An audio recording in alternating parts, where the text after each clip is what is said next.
एक तो इमेज वाली बात करनी है, सॉफ्ट इमेज की सॉफ्ट वो इमेज मैंने की भी करनी है, इसके में मैंने भी नहीं, जब मैं बात करूंगा तो आप उसमें बोल दीजिएगा। फिर उसमें एक हमने मलाला यूसुफजई की एक बात करनी है जो उसने ऑक्सफोर्ड से की है, बस।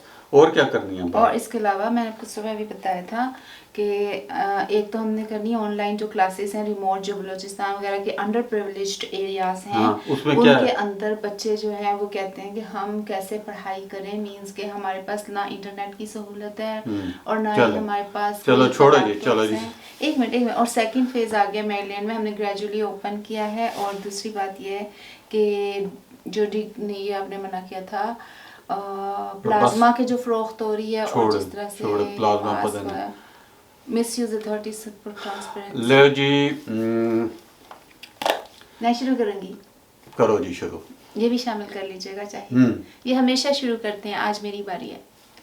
अस्सलाम वालेकुम, क्या हाल है आप सबके? थैंक यू कि आप लोग बहुत पसंद कर रहे हैं हमारा चैनल। इसी तरह देखते रहिए और सब्सक्राइब करते रहिए। अच्छा, मैं शुरू करूँ? हाँ जी। लो जी सजनों बेलियो, अस्सलाम वालेकुम।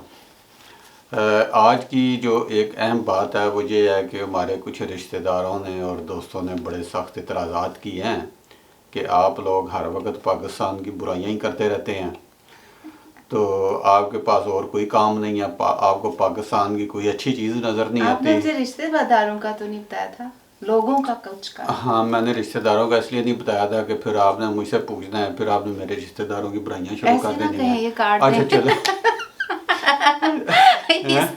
या फिर मैंने आपके रिश्तेदारों की बुराइयां कर दी हैं। अच्छा चले छोड़ें, अच्छा चले रिश्तेदारों के ये नहीं सही, रिश्तेदारों के हमने नाम नहीं लेने। अच्छा, मेरी साइड के भी तो हो सकते हैं। अच्छा चलें आगे। मैंने किसी की साइड का नाम ही नहीं लिया। कोई बात नहीं, ठीक है।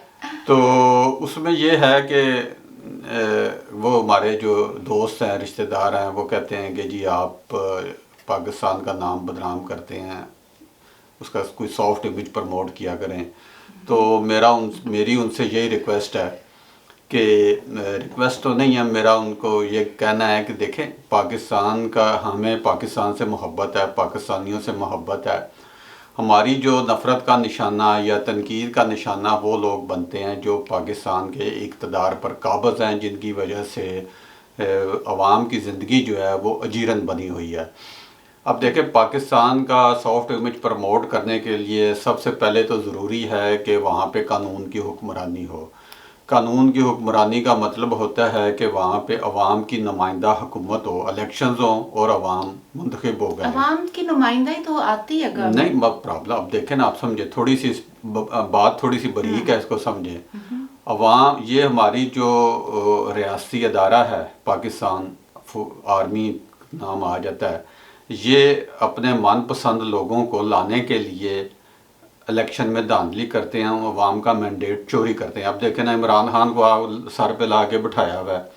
अब ये क्यों बिठाया गया है कि अगर जो अवाम की नुमाइंदा हुकूमत होगी वो अवाम की भलाई के लिए काम करेगी, और वो भलाई के लिए काम करने का मतलब ये होता है कि जो पाकिस्तान के रिसोर्सेज हैं वो अवाम पे खर्च होंगे। और मगर वो तो जो अवाम, इमरान खान कौन है फिर? इमरान खान फौज का जो है वो खटपुतली इमरान है। जब ये आए थे, देखिए जब लोगों ने इलेक्शंस में वोट डाले थे, मेरा नहीं ख्याल तब ये कुछ ऐसा नहीं हुआ था ना, चेंज हो गया धांधली की। देखे ना, पहले उन्होंने एक मुंतखब वज़ीर आज़म को नाअहल करार दिया, करार देने के बाद वो झूठे सारे केस थे, और उसके बाद ये कहते थे, ये कहता रहता था जी मैंने करप्शन ख़त्म करनी है, मैं इतने लाऊंगा, मैं जी वो 1000 अरब रुपए मैं इतने टैक्स लगाऊंगा, मैं ऐसे पैसे लूंगा, मैं भीख नहीं मांगूंगा, भीख मांगूंगा तो खुदकुशी कर लूंगा। तो बच्चा बच्चा जानता है कि पाकिस्तान में अब वो ये है कि जब वो आया इक़्तिदार में तो वो उसे कुछ भी नहीं है, उसके पास कुछ भी नहीं है, और ना उसे हुकूमत चलानी आती है, ना उसकी इमरान के बारे में कह रहे हैं, जो प्रीवियस हमारे लीडर्स, जो लीडर्स नहीं है, 12 लीडर्स कहलाते हैं सो कॉल्ड, आप उनके बारे में नहीं कभी कहा? नहीं, देखें वो तो देखें, जो पहले हुकूमतें आई हैं, नवाज शरीफ की आई है या जरदारी की आई है, उन्होंने अवाम के लिए बेहतर काम किए हैं। उसमें भी उनको भी प्रॉब्लम ये होती थी कि हमारी जो फ़ौज है वो रुकावट डालती है। अब देखें, जो भी सियासी हुकूमत होती है वो अपने हमसायों के साथ बेहतर ताल्लुकात बनाती है, ठीक है। आपकी हमसायों के साथ दोस्ती होगी, तजारत होगी, तो आप का मुस्बत इमेज खुद बहुत तो हमारी प्रमोट। अच्छी सी खारजा पॉलिसी होगी, खारजा पॉलिसी पे खारजा अमल पॉलिसी होगा। हमारी है ही कोई नहीं। कोई खारजा है। पॉलिसी हमने वो दहशतगर्द पाले हुए हैं, उसके जरिए हम खारजा पॉलिसी चलाते हैं। It's very difficult to create the soft image of the Pakistan, but the thing is that आप इसके आगे बता सकते हैं, मुझे तो आप ही बताएं ना। मुकम्मल कर लिया फिक्रा? Sure, yeah. अच्छा सुनते जाए ना मेरी जी, बात। तो उसमें देखें, उसमें अब यही है कि हुकूमत जो अवाम की नुमाइंदा हुकूमत आए, और जो भी देखें नवाज शरीफ और जरदारी जो भी हुकूमत थी, उन्होंने अपने वक्त में अपने हमसायों के साथ बेहतरीन तल्लुकात बनाने की कोशिश की है, जिन्हें हमारे जो वो रियासती इदारा है वो पसंद नहीं करता और उसे ख़त्म कर दे, उसे सैबोटाइज कर देता है। अपने जो पाले हुए दहशतगर्द हैं, कभी इंडिया में धमाके करा देंगे, कभी अफगानिस्तान में तालिबान के ज़रिए, या कभी कश्मीर में। तो इसलिए सॉफ्ट इमेज या मुस्बत इमेज प्रमोट करने के लिए ज़रूरी है कि पाकिस्तान में कानून की हुक्मरानी हो, पाकिस्तान की जो इकानमी है वो मजबूत हो। जब इकानमी मजबूत होगी, हमसायों के साथ ताल्लुकात होंगे, तो खुद ब खुद ही जो है ना मुस्बत इमेज होगा। ये कहना कि जी हमें पाकिस्तान में दूध पत्ती बहुत अच्छी लगती है, दूध पत्ती से पाकिस्तान का इमेज नहीं किया जा देखिए, सकता। इतना दूर जाने की भी जरूरत नहीं। अभी देख लीजिए रिसेंटली जो कोरोना की वजह से वैक्सीनेशंस हैं या मेडिसिन्स हैं, मास्क हैं, जो भी कुछ है मार्केट में इस तरह से ज़ख़ीरा अंदोज़ी हो रही है, पेट्रोल भी ज़ख़ीरा हो रहा है, हर चीज़ हो रही है। आपके यहाँ ट्रांसपेरेंसी अगर हमारे पाकिस्तान में नहीं होगी तो हम उसका सॉफ्ट इमेज कैसे क्रिएट करते हैं। यहाँ पर कोई डेफ एंड डम तो कोई भी नहीं होता कि यहाँ बैठ के नोट ना कर रहा हो कि पाकिस्तान में क्या चल रहा है। इसलिए हम अगर क्रिएट करेंगे भी सॉफ्ट इमेज, तो मेरा नहीं ख्याल कि वो लॉन्ग लास्टिंग होगा। नहीं, वो बन ही नहीं सकता ना, झूठ के पाँव तो होते ही नहीं है। तो इसलिए से जो चीजें ट्रांसपेरेंसी हो, आपके इंस्टीट्यूशंस जो तो हैं वो बेहतर काम कर रहे हो, तो फिर कोई सॉफ्ट इमेज के हवाले से मैं ये वजाहत करना चाहता था। अच्छा, दूसरी एक जो अहम जो खबर है इस हफ्ते की पाकिस्तान के हवाले से, वो जो है मलाला यूसुफजई के बारे में। उसने अभी हाल ही में ऑक्सफोर्ड यूनिवर्सिटी से अपनी ग्रेजुएशन मुकम्मल कर ली है, और वो टाइम कितनी जल्दी गुजर गया। अभी छोटी सी बच्ची थी और वो 5-6 साल तो गुजर ही गए, ग्रेजुएट हो गई है। अच्छा, अब मलाला यूसुफजई के बारे में भी बहुत ज़्यादा कन्फ्यूजन है हमारे यहाँ।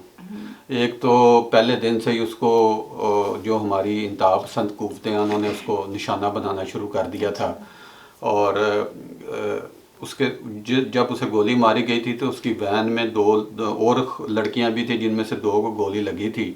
तो जो वो है ना मलाला के मुखालिफिन, वो कहते हैं जी वो उन लड़कियों को क्यों नहीं नोबल दिया गया, इसको क्यों नोबल प्राइज़ दिया गया, इसमें क्या खसूसियत है, इसको गोली लगी थी, उनको भी गोली लगी थी। तो इसमें मैं पहले एक अपनी वजाहत कर दूं कि मलाला में और उन लड़कियों में बहुत ज़्यादा फ़र्क था। मलाला ने एक तो पहली बात यह है कि जब वहाँ पे तालिबान का ज़ोर था स्वात में, और हमारी जो गवर्नमेंट थी वो बेबस हो चुकी थी, और वहाँ से कोई ख़बर भी नहीं आती थी, मीडिया पे भी नहीं आती थी, तो मलाला यूसुफजई उस वक़्त महल 8-9 साल की बच्ची थी, तो उसने अपनी एक डायरी लिखनी शुरू की थी गुल मकई के नाम से। ज़ाहिर है उसमें उसके वालिद की भी कंट्रीब्यूशन थी, और वो डायरी जो थी वो BBC पे जाती थी, ज़ाहिर है ईमेल करते होंगे या जिस तरीके से भी, और वहाँ पे हमें पता चलता था कि तालिबान क्या उधर जुल्म सितम कर रहे हैं, उसकी डायरी से ही पता चला था। और जब वो ख़त्म हो गए, चले गए, आर्मी ने ऑपरेशन किया, तालिबान को मार भगाया, बल्कि वहाँ के स्वात के लोग कहते हैं कि पहले आर्मी ने हम पे तालिबान डाले, नाफिज किए, और फिर ख़ुद ही उनको बाहर निकाल भगाया। बहरहाल उसके बाद फिर पता चला कि ये गुल मकई कौन थी, और वो मलाला यूसुफजई थी। और मलाला यूसुफजई ने उसके बाद फिर ये काम किया था कि उसने अपने इलाके में ख़वातीन की या लड़कियों की तालीम के लिए काम करना शुरू किया था। तो ये उसकी कंट्रीब्यूशन थी, और इस कंट्रीब्यूशन की वजह से उसे गोली का निशाना बनाया गया था। वो तो खुशकिस्मती थी, वो बच गई। लड़कियां उसकी फ्रेंड्स थी, लड़कियां फ्रेंड्स थी, वो तो क्लास फेलो थी। हाँ, लेकिन वो भी पढ़ रही हैं, वो भी पढ़, हाँ नहीं, वो तो फिर मलाला ने उनको बुलाया, उनको इंग्लैंड में बुलाया, और वो भी पढ़ रही हैं। मगर वो बताने का मकसद ये था कि वो लोग कंफ्यूज करते हैं कि उसकी कंट्रीब्यूशन क्या है। पर अच्छी बात है, ग्रेजुएट हुई है माशाल्लाह। बहरहाल अब वो ग्रेजुएट हो गई हैं, उन्हें नोबेल प्राइज़ भी सबसे कम उम्र खतून का मिल गया है, मगर अब थोड़ा सा कहानी में ट्विस्ट आना शुरू हो गया। वैसे आपस की बात है, अच्छी बात है, मैं बहुत खुश हूँ मलाला यूसुफजई को अवार्ड मिला है या जो भी मिला है, पर थोड़ा सा मैं पर्सनली अवार्ड सिस्टम पे इतनी ज़्यादा चलें आपकी मर्जी है। इंस्पायर्ड नहीं होती। आपको वैसे ही जो कॉन्स्पिरेसी थ्योरियां बड़ी अच्छी लगती हैं। बहरहाल थोड़े सी ट्विस्ट भी मैं है। सिर्फ उन्हीं की बात नहीं करी, मैं ओवरऑल अच्छा, बात कर रही हूँ। अब कहानी में ट्विस्ट ये है कि मलाला को जब इनाम मिल गया, पूरी दुनिया में उसकी देखें उसकी हो गई, क्या कहते हैं, वाह भी हो गई, और पूरी दुनिया में अब सारे आलमी इदारे बुलाते हैं उसको और वो वहाँ पे गुफ्तगू भी करती है। अच्छा, जब ये पाकिस्तान टीवी पे आई थी ना मलाला, शुरू में जब ये छोटी थी, गोली गोली लगने से पहले ही उसने एक बड़ी अहम बात की थी। अच्छा। उसने कहा था कि वो पूछा एंकर ने कि जी आप क्या बनना चाहेंगी बड़ी होकर, उसने कहा जी मैं वज़ीर आज़म बनना चाहूँगी। अच्छा। या सियासतदान बनना चाहूँगी। और ये एक बड़ी हैरानकुन बात थी कि एक पाकिस्तान की एक लड़की इस तरह की बात करे, क्योंकि हमारे यहाँ तो सियासत को गाली बना दिया गया ना, कि जो भी सियासतदान आता है या क्या है उसको बुरा भला कहा जाता है, तो उसने इसमें ये बात की थी। अच्छा, बहरहाल अब जब से इसकी मकबूलियत में इजाफा हुआ, पूरी दुनिया में मकबूल है, आती है जाती है, तो थोड़ी सी चेंज आना शुरू हो गई है। अच्छा। हाँ, मुझे ऐसा लगता है कि पहले जैसे इमरान खान की हमने तरबियत की थी, फिर अब आजकल इमरान से तो लोग मायूस हो गए हैं, अब वो शाहिद अफरीदी की तरबियत शुरू हो गई है, अंडर कंस्ट्रक्शन है। वो अंडर कंस्ट्रक्शन है। तो कहीं जाके मुझे लगता है कि हमारे फौजी इदारों की नज़र जो है ना मलाला यूसुफजई पे भी है। अच्छा। और वो हो सकता है कि उसको आइंदा वज़ीर आज़म के लिए वो भी तैयार करें, क्योंकि हुआ ये है कि देखें आप पिछले कुछ सालों से हुआ ये है कि पूरी दुनिया के मज़ालम के ऊपर मलाला यूसुफजई बात करती है, मगर पाकिस्तान में जो मज़ालम हो रहे हैं, जैसे हिंदू लड़कियों का अगवा है या बलोच नौजवानों का पे गुमशुदगी है या मिसिंग पर्सनस हैं, या पीटीएम के ऊपर जो मुजालिम हो रहे हैं, पहले वो तालिबान के ख़िलाफ़ खुल के बात करती थी, अब ज़रा थोड़ा ढके छपे अंदाज में करती है। तो मुझे कहीं ऐसा लगता है कि कहीं ये जो हमारे रियासती इदारे हैं उन्होंने उसको भी कहीं ना कहीं ज़हन में रख लिया है, और वो इस तरह की वो तरबियत एक शुरू हो गई भी है। बहरहाल मेरा ख्याल है, गलत भी हो सकता है, आप शायद मुझसे इत्तेफाक करें ना करें, देखें हर एक का अपना ओपिनियन होता है। मेरा भी ओपिनियन है कि ये बात अभी की नहीं है, ये बहुत सारे लोग इस बात को मानते हैं कि एक्चुअली ये बहुत पहले से ही चल रहा है सिलसिला उनके साथ। बहुत पहले से तो नहीं चल रहा, बहरहाल अपना अपना ख्याल है, और ये नाजरीन हमारा ख्याल गलत भी हो सकता है। ज़रूरी नहीं, वैसे ही हम बोंगियाँ मारने की हमें आदत है, एक बोंगी थी मार दी है, ज़्यादा सीरियस ना हो जाइएगा। और ये आपने और क्या बात करनी है? आपने कुछ बात करनी थी इसकी सॉफ्ट इमेज की, तो बात होगी तो सॉरी प्लीज़ अगर आप लोग समझते हम सॉफ्ट इमेज की बात नहीं करें, तो इस बियॉन्ड आवर कंट्रोल। उसमें यह कि कुछ चीज़ों को पाकिस्तान में चेंज होना चाहिए, जब भी हम उस पर बात करेंगे सॉफ्ट। और इसके अलावा जो है बड़ा कोई लंबी फुर्सत बनाई हुई है, देखिए नहीं वो जो है ये वो कोविड वाला मसला चल रहा है पाकिस्तान में। अब देखें जी, बहुत ज़्यादा पहली तो बात यह है, फिर वही बात है कि गवर्नमेंट के पास कोई वाज़े प्लान ही नहीं था। पहले वो समझते रहे हैं कि जी वो कोविड कुछ भी नहीं है, कुछ भी नहीं है, फ्लू है, ये है वो है, मगर जब लॉकडाउन किया तो लॉकडाउन भी बड़ी बेदिली से किया। बहरहाल जब तक लॉकडाउन रहा है लोगों में वो इतना नहीं फैला। अब पाकिस्तान में प्रॉब्लम भी बहुत है, अब गरीब लोग हैं, बहुत ज़्यादा कंजस्टेड इलाके हैं, अब वो इतना लॉकडाउन वहाँ चल भी नहीं सकता, गवर्नमेंट के पास पैसा कोई नहीं है, उनको इमदाद करने को तैयार कोई नहीं है, जो इमदाद मिली है वो खुद ही खा पी गए हैं। देखिए जी, उनको इतनी कई अरब रुपए की बचत हुई है, एक तो तेल की कीमत कम हो गई, फिर दूसरा उनको लोन जो पेमेंट करनी थी वो पैसे उन्हें अभी नहीं पे करने पड़ रहे, तो मगर वो नहीं, वो मसाइल नहीं हो गए, उनको बचत हो गई ना, वो अवाम पे खर्च करते, मगर नहीं, हमने उसकी बजाय डिफेंस का बजट और बढ़ा दिया है, और तालीम के लिए पैसे ही कोई नहीं हमारे पास।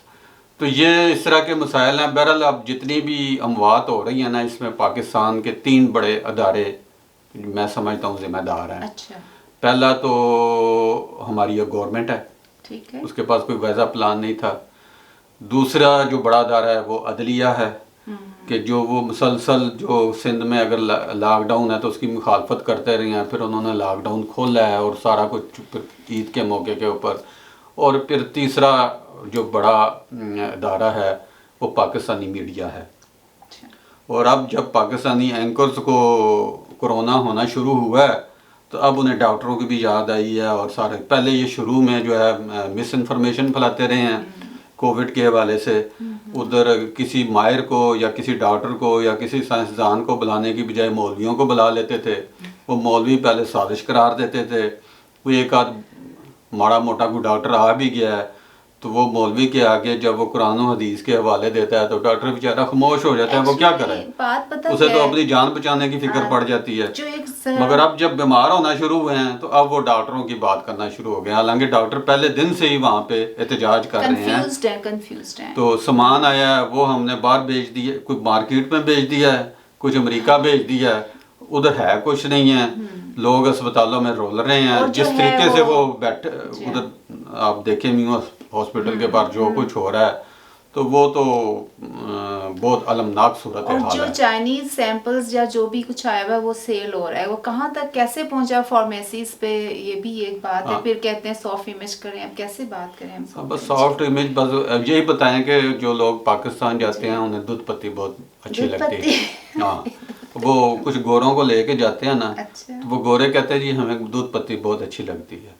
अब दूध पत्ती के सर पे तो सॉफ्ट इमेज प्रमोट नहीं हो सकता। बाकी रही बात ये कि ऑनलाइन जो आजकल चल रहा है एजुकेशन के हिसाब से कुछ अंडर प्रिविलेज्ड एरियाज हैं जहाँ पे ऑनलाइन क्लासेस नहीं ले सकते लोग, स्टूडेंट्स वगैरह, उनके पास इतनी फैसिलिटीज नहीं है, तो उनका क्या कसूर है? उनको वो असल में उनका कसूर ये है कि वो अंडर प्रिविलेज्ड इलाकों में रहते क्यों हैं। अब प्रॉब्लम आ रही है खैबर पख्तूनख्वा में और बलूचिस्तान में। अच्छा, वहाँ पे गवर्नमेंट ने पहले ही इंटरनेट बंद किया हुआ है। उन्हें खदशा है कि यहाँ पे जो लोग हैं इंटरनेट के ज़रिए इकट्ठे ना हो जाएं और हमारे ख़िलाफ़ एहतजाज ना करें।